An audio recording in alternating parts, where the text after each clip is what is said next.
We at Unpoisoned America investigated some of the most popular breakfast cereal brands in America. The boxes sitting in almost every kitchen pantry in this country right now, poured into bowls every single morning without a second thought. Here's what we found. Independent lab testing has repeatedly detected a pesticide the World Health Organization classifies as a probable carcinogen in some of the best-selling oat cereals on grocery store shelves. We found an artificial dye that the FDA itself finally banned in January of 2025 after it sat legally inside cereal boxes for over 3 decades, despite being banned from lipstick since 1990. And we found that some of the all-American cereal companies you grew up trusting on Saturday mornings aren't even American-owned anymore. Today, we're counting down 10 brands to avoid, and 4 that actually deliver on the whole grain promise. Before we start the countdown, hit subscribe. Every single week, we pull apart ingredient labels, ownership filings, and independent lab results, so you don't have to spend your Sunday grocery run squinting at a nutrition panel in fine print. No brand sponsorships shaping this ranking, no guesswork filling in the blanks. Just documented records, public filings, and lab testing that the front of the box was never going to tell you about. Your family's breakfast is worth 5 seconds of your time before you toss a box in the cart out of habit.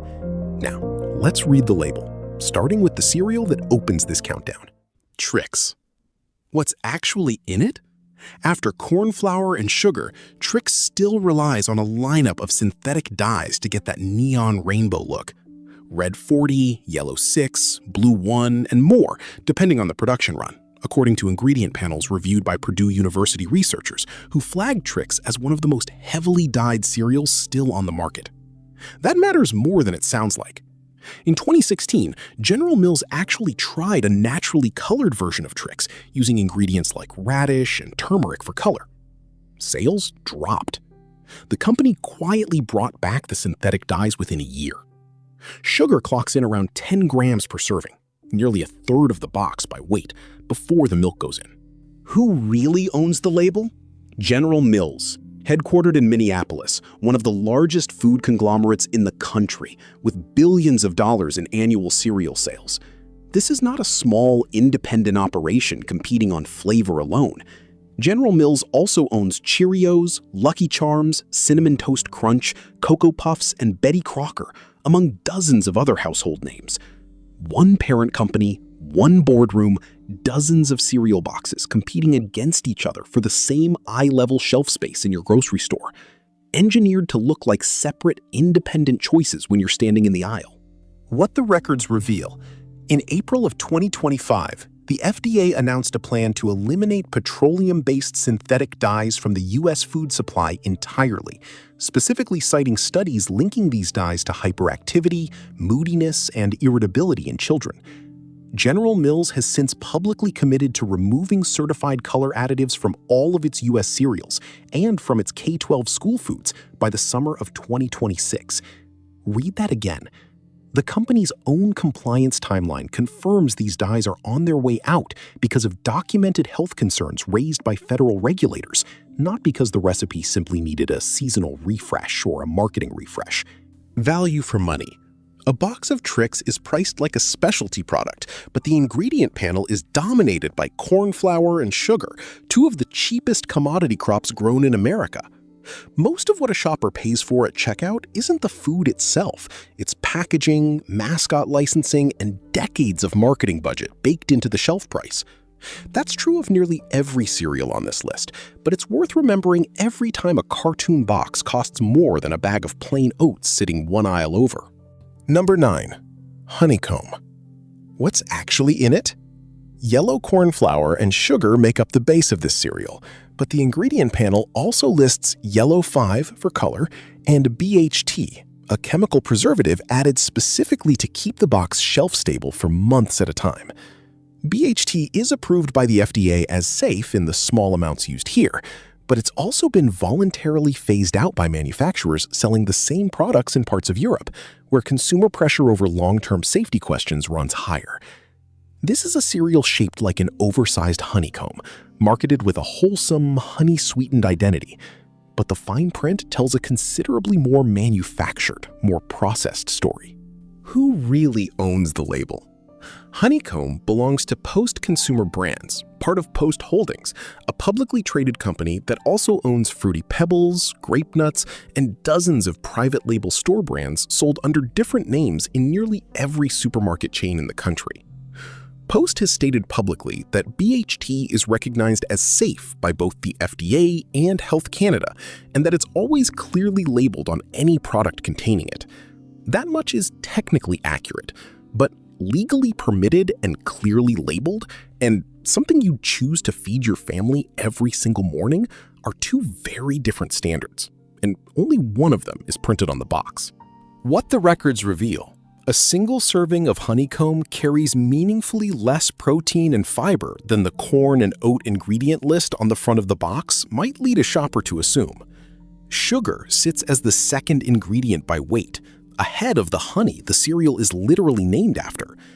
For a product built entirely around a honey identity in its branding, actual honey shows up well down the ingredient list, after refined sugar has already done the majority of the sweetening work behind the scenes.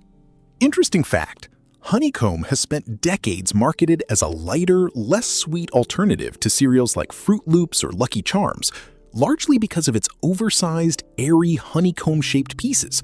But nutrition comparisons that adjust for actual weight rather than visual bowl volume show its sugar content lands much closer to those sweeter competitors than the marketing suggests. A cereal's shape and size in the bowl can visually disguise exactly how much sugar is packed into a single standard serving. Number 8. Cocoa Puffs. What's actually in it? Whole grain corn is listed first on the ingredient panel, which sounds promising at first glance, until you hit the second ingredient, sugar, followed closely by cocoa processed with alkali and artificial flavor. A single serving carries somewhere between 11 and 12 grams of sugar, which puts this firmly in dessert territory before a single drop of milk has even been poured. The chocolate flavor you're actually tasting comes largely from processing and added flavoring rather than any significant amount of real cocoa solids, a detail the cartoon rabbit mascot has never once mentioned. Who really owns the label? General Mills, again, the same Minneapolis-based conglomerate behind Trix, Lucky Charms, and Cinnamon Toast Crunch. That's 4 cereals on this list alone, tracing back to one shareholder base, one marketing department, and one internal decision about how fun versus how healthy each individual box on the shelf is allowed to appear to a parent standing in that aisle at 7 in the morning trying to make a fast decision for their kids. What the records reveal: nutrition researchers who specifically track added sugar content in children's cereals have repeatedly flagged chocolate puff cereals like this one for delivering more added sugar per serving than a serving of some well-known name-brand cookies sold in the same store. Marketed with a cartoon mascot aimed squarely at young children, this is a cereal engineered to be finished in a single sitting, and sugar, not chocolate, is the primary reason the bowl empties so fast. Interesting fact: General Mills has marketed Cocoa Puffs for decades around a cartoon bird whose entire personality is built around going crazy for the chocolate flavor. Reviews of children's cereal marketing have repeatedly pointed out that mascot-driven chocolate cereals like this one are specifically designed to trigger repeat purchase requests from kids at the store, regardless of nutritional content, a marketing strategy the packaged food industry itself doesn't seriously dispute. Number 7. Fruity Pebbles. What's actually in it? Rice and sugar form the base of this cereal, but keep reading the panel. Red 40, yellow 5, yellow 6, blue 1, blue 2, turmeric oleo resin added specifically for color, and both BHT and BHA added specifically to preserve freshness on the shelf.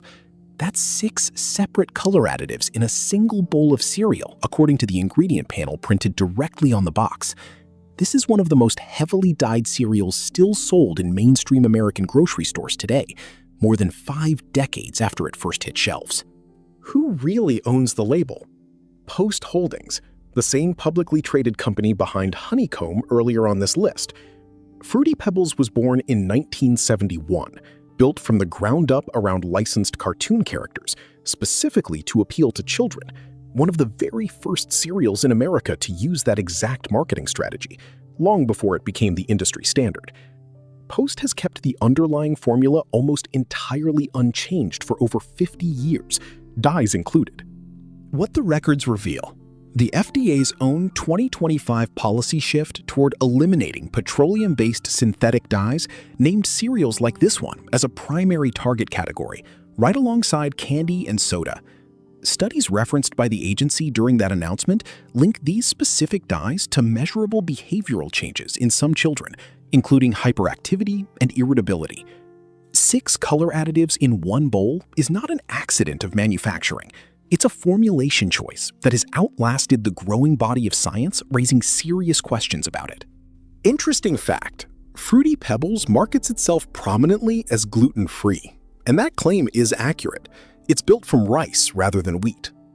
But gluten-free is a statement about one single ingredient, not a statement about the 6 color additives or the 2 preservatives sharing that same ingredient panel. A gluten-free label and a genuinely clean ingredient list are 2 entirely different claims, and this box only earns one of them. Number 6. Cap'n Crunch. What's actually in it? Corn and oat flour sweetened heavily with sugar and corn syrup, fried in oil to get that signature crunch texture, then coated in yet another layer of sugar for good measure. A single serving runs somewhere between 12 and 16 grams of sugar depending on the variety, with the Crunch Berries version pushing even higher than the original. Independent nutrition reviews have repeatedly ranked this cereal among the least nutritionally dense options on the market, low in fiber, low in protein, and heavily dependent on refined carbohydrate for both texture and taste. Who really owns the label? Quaker Oats, which has been a wholly owned subsidiary of PepsiCo since the year 2001. Read that twice if you need to. The same corporation behind Pepsi, Mountain Dew, and Gatorade also owns the cereal marketed with a wholesome sea captain mascot and an oat company name printed proudly on the front of the box, designed to feel homegrown and independent. What the records reveal: independent laboratory testing commissioned by the Environmental Working Group has repeatedly found glyphosate, the active ingredient in the weed killer Roundup, in Quaker brand oat products, at levels the group's scientists consider above what they deem protective for children's health across multiple separate rounds of testing since 2018. Quaker has consistently maintained that its products meet all EPA regulatory limits. Both of those things can be true at once: legally compliant under current federal thresholds, while still testing positive for pesticide residue, round after round after round.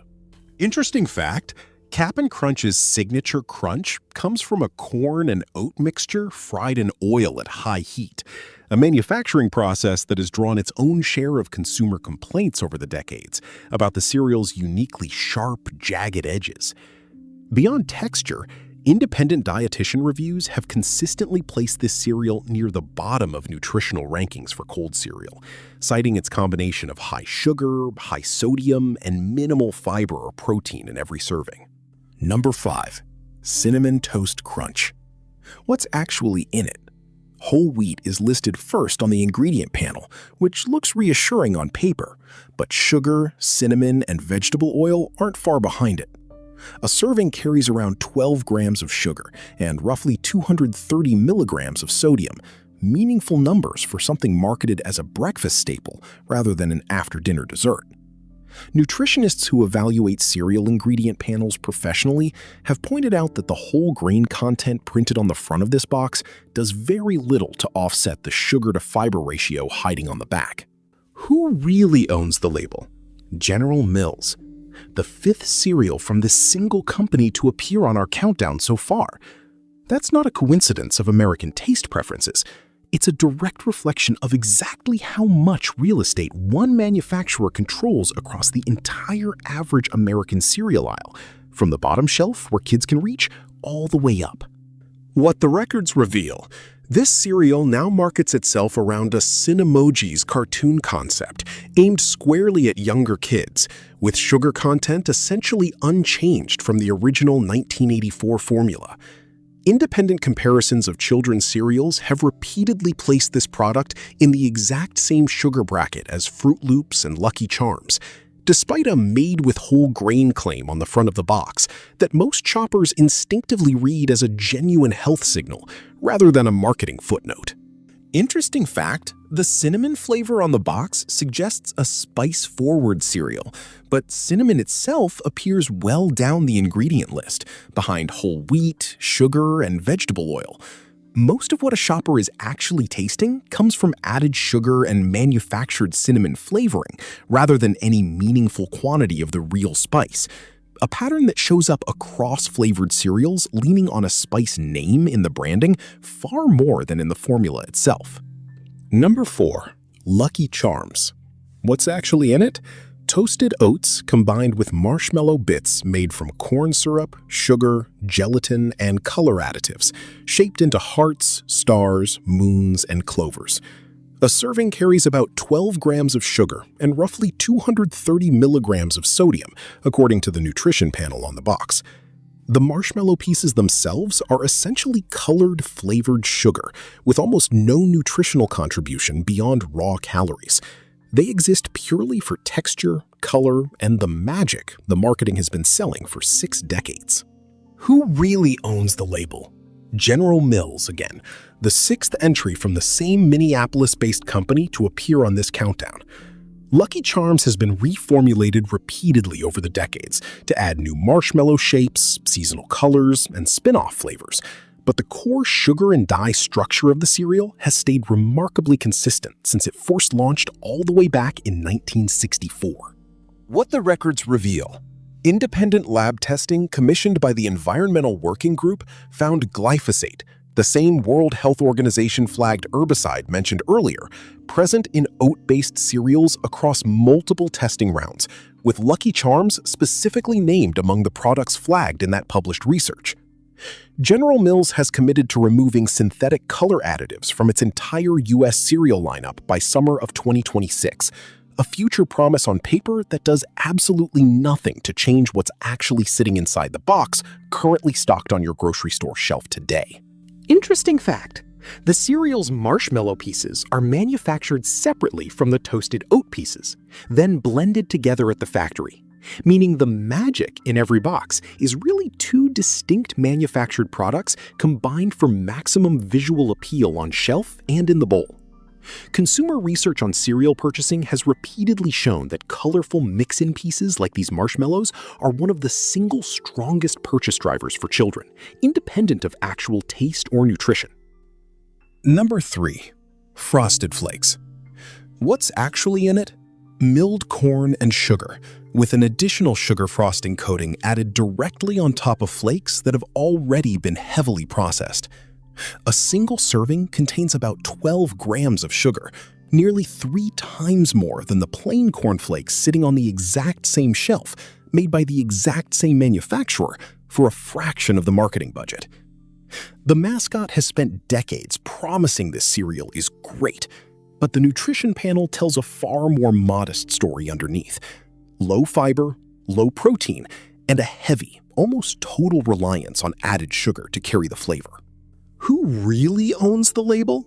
Here's where this gets genuinely surprising. Frosted Flakes was Kellogg's for over a century, right up until October of 2023, when the company split into 2 entirely separate businesses: Kellanova, which kept global snacks like Pringles and Pop-Tarts, and W.K. Kellogg Co., which kept the North American cereal business.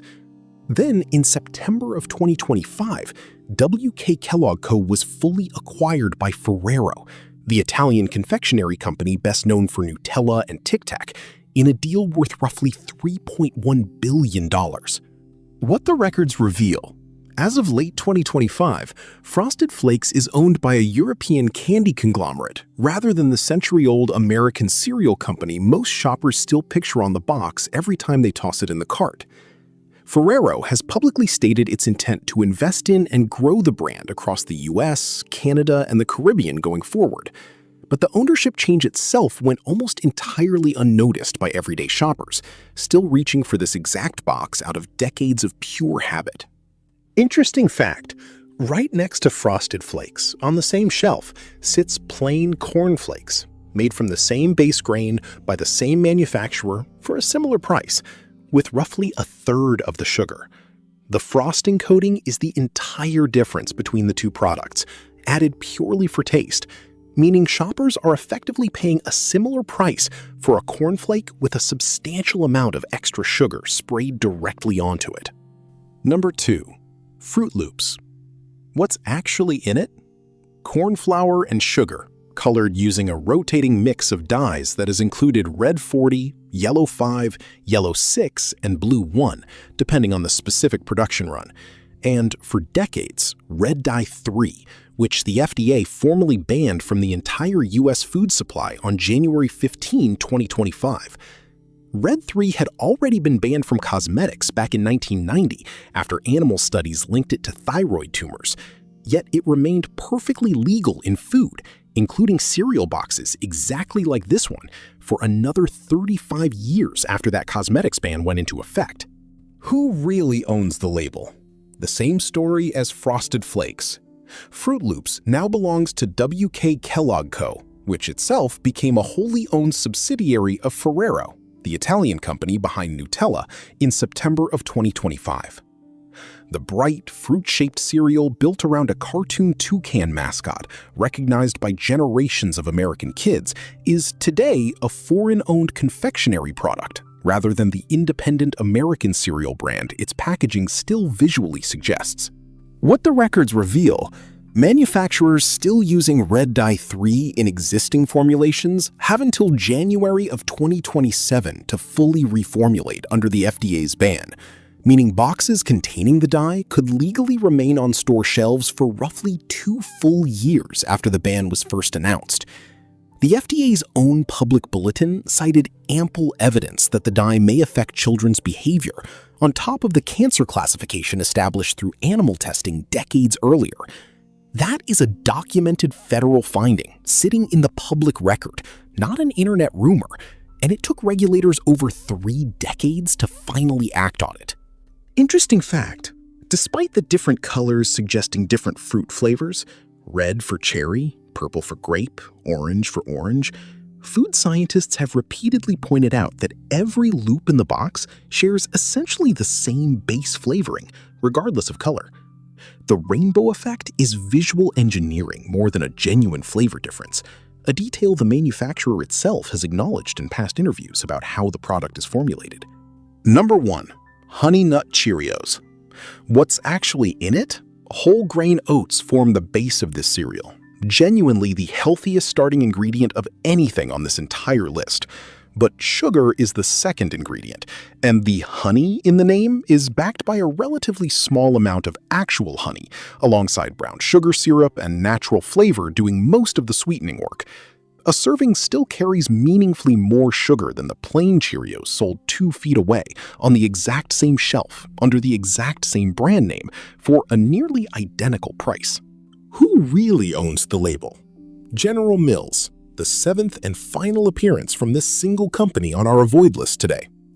Honey Nut Cheerios is the single best-selling cereal in the entire United States, marketed for decades around heart health messaging tied directly to whole grain oats and cholesterol reduction, aimed at exactly the health-conscious shoppers watching this video right now. What the records reveal. This is the reveal we saved for last, and it's the biggest one. Independent laboratory testing commissioned by the Environmental Working Group has, across multiple rounds of testing since 2018, found glyphosate, classified as a probable human carcinogen by the International Agency for Research on Cancer, part of the World Health Organization, in Cheerios brand oat cereals, at levels the group's scientists flagged as exceeding their own children's health benchmark, with one sample of a Honey Nut Cheerios product measured at over 800 parts per billion in published testing. General Mills has stated its products meet all EPA legal limits. The cereal, marketed for decades as America's heart-healthy breakfast staple, is also, according to independent lab records, one of the cereals with some of the highest pesticide residue levels ever recorded on this list. Interesting fact, in 2017, General Mills launched a Bring Back the Bees campaign for Honey Nut Cheerios, temporarily removing its bee mascot from the box and giving away over 1 billion wildflower seed packets to raise pollinator awareness. The well-intentioned campaign drew its own controversy, when biologists pointed out that some of the seed varieties included non-native species not recommended for every region of the country. A fact check needed on a box already facing separate, documented questions about pesticide residue. That's the full countdown of 10. 7 of those 10 boxes trace back to a single company's shelf strategy. One of them now belongs to an Italian candy conglomerate instead of the American company most shoppers still picture. And the single best-selling cereal in the entire country tested with some of the highest pesticide residue levels in independent lab results we reviewed for this investigation. If any part of that surprised you, take a second and imagine what's sitting in your own pantry shelf right now, this exact morning. Before we get to the 4 cereals that actually hold up under this same scrutiny, hit subscribe so you're not the last one to know the next time we open a box. Better option number 4. Cascadian Farm Organic Purely Oats. What's actually in it? Whole grain oats and whole grain barley, lightly sweetened using malted barley extract instead of refined sugar. Just 1 gram of sugar per serving, according to the nutrition panel, compared to 12 grams in several of the cereals we just covered. It's certified USDA organic and non-GMO project verified, with no artificial flavors and no synthetic dyes anywhere on the ingredient list. 31 grams of whole grain per serving and 4 grams of fiber for a cereal that looks and pours almost exactly like the sugary version sitting 1 aisle over. Interesting fact, because Cascadian Farm operates as General Mills' certified organic line, its oat and barley suppliers are held to a separate certification standard than the conventional grain suppliers feeding Cheerios, Lucky Charms, and Trix from that exact same parent company. It's proof that when a manufacturer bothers to apply organic standards, the same underlying grains show up cleaner in independent lab testing. The difference isn't the corporation behind the label, it's the specific standard that corporation agreed to be held to for this one product line. Who really owns the label? And here's the genuine twist worth pausing on. Cascadian Farm is owned by General Mills, the exact same company behind 7 of the 10 cereals we just told you to avoid. But because Cascadian Farm is certified organic, pre-harvest glyphosate treatment, the exact practice responsible for the pesticide residue showing up repeatedly in conventional oat cereal testing, isn't permitted anywhere under organic certification standards.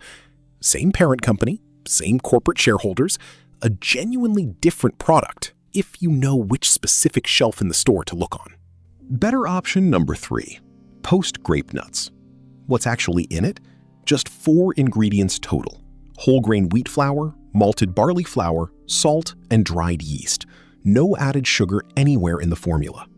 7 grams of fiber per serving, and 52 grams of whole grain, which the Whole Grains Council counts as an entire day's recommended whole grain intake in a single bowl. This is one of the simplest, shortest ingredient panels of any packaged cereal sold in America today, a stark contrast to the 6 dye ingredient lists we covered earlier in this investigation. Value for money. Because grape nuts is dense, low in added sugar, and packed with fiber, a standard serving size is genuinely smaller than the sugary cereals on our avoid list, and it tends to keep people full considerably longer. A box that looks pricier per ounce on the shelf often ends up costing less per actual breakfast once you account for how far a single serving goes, compared to a cereal engineered to leave you hungry again within the hour. Who really owns the label? Post Holdings, the exact same publicly traded company behind Fruity Pebbles and Honeycomb on our avoid list earlier. Grape Nuts has kept essentially the same 4-ingredient formula since it was first introduced over a century ago, proving that a cereal doesn't need synthetic dyes, corn syrup, or chemical preservatives to stay on grocery store shelves for that long. Same corporate parent, same shelf, a completely different formulation philosophy from the ground up. Better option number 2, Nature's Path Organic Heritage Flakes. What's actually in it?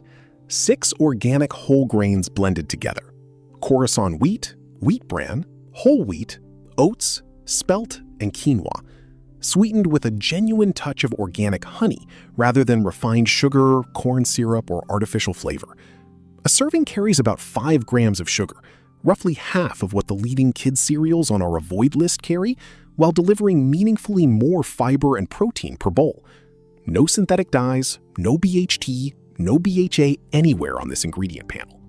Interesting fact, Nature's Path was one of the first cereal companies in North America to achieve USDA organic certification, decades before organic became a mainstream marketing term on grocery store shelves. The company has also published its own supplier and sourcing standards publicly, at a level of transparency that most of the publicly traded conglomerates on our avoid list have never matched for their conventional cereal lines. Who really owns the label? Nature's Path Foods, founded in Vancouver back in 1985 by Aaron and Ratana Stevens, and still family-owned and independently operated to this very day. No subsidiary of any conglomerate on this entire list. No private equity buyout, no international acquisition, no corporate spin-off sale to a European candy company. Just one of the last remaining independent organic cereal makers still competing directly for shelf space against General Mills, Post, and Ferrero without answering to any of them. Better option number 1. Ezekiel 4-9 sprouted grain cereal. What's actually in it? Organic sprouted wheat, barley, millet, lentils, soybeans, malted barley, and spelt, combined simply with filtered water, sea salt, and organic rosemary extract as a natural preservative. That is the entire ingredient list.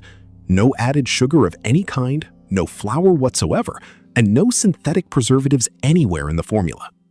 The sprouting process is documented by the manufacturer's own testing to increase the availability of certain amino acids compared to unsprouted grain, and the specific combination of grains and legumes used here forms a genuinely complete plant-based protein source in every single bowl.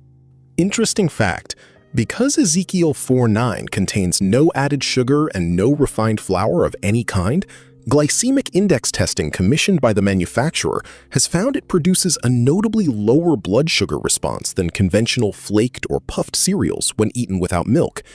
It's a genuinely different manufacturing philosophy from every other cereal covered in this investigation today. Grown, sprouted, and baked, rather than extruded, sprayed, and coated. Who really owns the label? Food for Life Baking Company, an independently owned manufacturer that has built its entire identity around sprouted grain products since the 1970s. No cartoon mascot, no marshmallow shapes, and not one single gram of added sugar anywhere in the recipe. If you were looking for the cereal that sits furthest from everything else covered in this investigation today, this is it, sitting quietly on a much smaller shelf than the 7-foot wall of boxes dominated by one single manufacturer. 4 cereals, 4 completely different independent companies, and not one artificial dye, added sugar overload, or pesticide residue headline between any of them. The pattern across every single brand we investigated today is exactly the same. Read past the cartoon mascot and the front-of-box health claim, because the marketing story and the actual ingredient panel are very often telling 2 completely different stories to the exact same shopper standing in the exact same aisle. 10 familiar boxes, 4 honest ones.